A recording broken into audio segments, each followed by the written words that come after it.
说起金星，想必大家都不会陌生，变性、二婚、无证等都是她在娱乐圈独具特色的标签。近些年，她的毒舌主持风格引来不少争议。除了毒舌，她还是一位全能型人物，跳舞就不用说了，演话剧、电视剧、说脱口秀，并掌握多国语言，情商也是相当的高了。今天小编就来说说那些被金星手撕的明星们。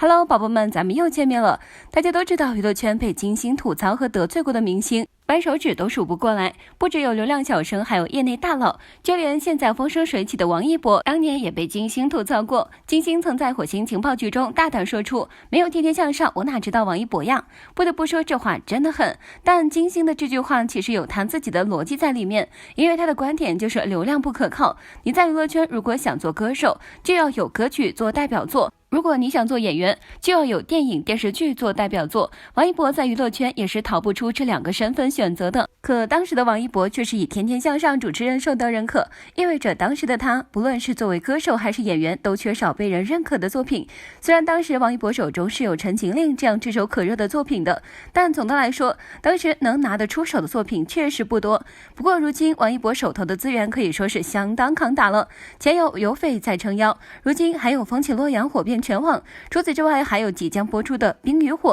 可以说王一博现在的影视资源是相当出色了，尤其是最近正在热播的《风起洛阳》，开播仅1小时就登顶热度榜第1，开播15小时热度破8500，而且在正片收视率上，《风起洛阳》几乎已经断层夺冠，远超第2名和第3名的收视率，无论是虎珠夫人还是女心理师都无法与之抗衡。风起洛阳讲述了由黄轩饰演的不良史高病猪在惨遭暗算后一心报仇，而王一博饰演的百里弘毅则在新婚当天惨遭父亲离奇去世，以及宋茜饰演的那位武思苑一心想要匡扶正义。就是这样身份复杂的3个人，因为一个共同的目标而聚在一起，结成神都探小分队，开始调查疑案，找寻真相。风起洛阳的剧情节奏真的很快，追起剧来十分过瘾，非常好奇故事的走向，简直停不下来的节奏。而王一博在剧中的表现也很不错。百里弘毅人设聪慧、博学多才、外冷内热，和王一博本人很像，同时角色的反差萌也是很戳人的，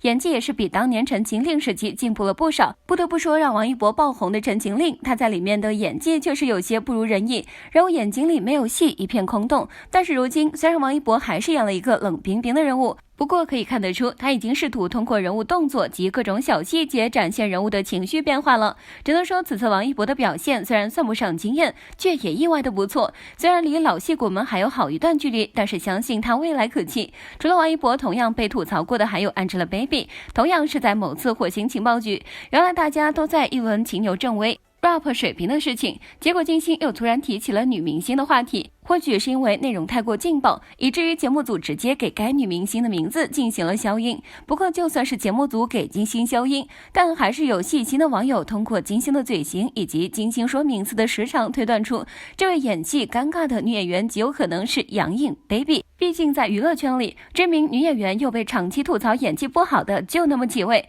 而且从之前金星对杨颖的态度就能看出，金星本人是并不怎么喜欢杨颖的，所以她在节目中直接吐槽杨颖的可能性还是挺大的。当然这样的吐槽无可厚非，因为众所周知 Baby 的演技真的差到惨不忍睹，杨颖演技之烂毋庸多提，那简直就是公认的。11年时有一部成功的作品，那就是建党伟业。在剧中杨颖曾有和刘德华飙戏的片段，可是她展现出来的是什么？这本来是一场诀别的哭戏，可是因为杨颖自身的问题，她哭不出来，只能滴眼药水来代替，这当然没有真正哭戏来的自然。再加上这个举动让刘德华真是目瞪口呆，甚至表示过自己忍不住会笑场，甚至就连导演都对杨颖看不下去了，表示眼药水已经滴了大半瓶，都被你给吸收了。如今杨颖的瞪眼演技已经成为常态，可是她没有认识到自身的不足，还一味的找外在的原因，更是开发了新套路，拿生理期当起了挡箭牌。不少网友也是出言讽刺杨颖，表示就你这样也好意思称自己值8000万，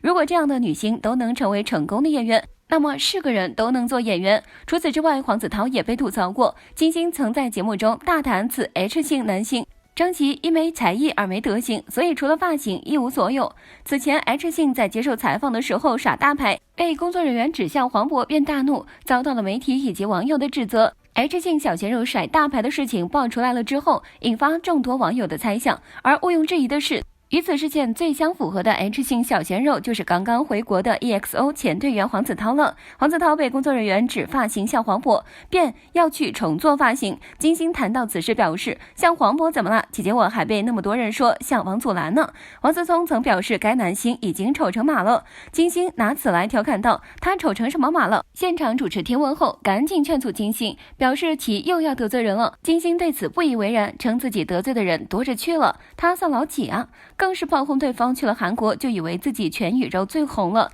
对于小鲜肉，当时的金星也发表了自己的看法，表示小鲜肉已经占领了半壁娱乐圈，像宁泽涛这样的可以多出现。只能说黄子韬可能确实不是一个好艺人，他可能更适合做老板。作为老板，黄子韬一直都是业内的优秀代表，他不仅会帮员工力争合适的资源，帮员工打广告，还会主动在新作品上带自家的艺人，平时也比较好说话。他手底下的绝大部分员工都跟他关系相当不错。他之前签了一个新人，这个男孩有点怕老板体质，每次见到他都特别的拘谨。黄子韬有事没事又爱喊大家一起吃饭，但这位员工每次都找一些理由推脱。后来他直接把人叫到办公室，问人家是不是对他有啥意见。在了解到事情始末之后，专门把人单独叫到自己家吃饭，一来二去的人家也不怕老板了。这2年黄子韬除了唱跳，做的工作也比较杂，方方面面都有所涉猎，让他手底下的艺人多了很多的工作机会。现在他为了让自家艺人有戏可演，还以低价接了一个影视项目，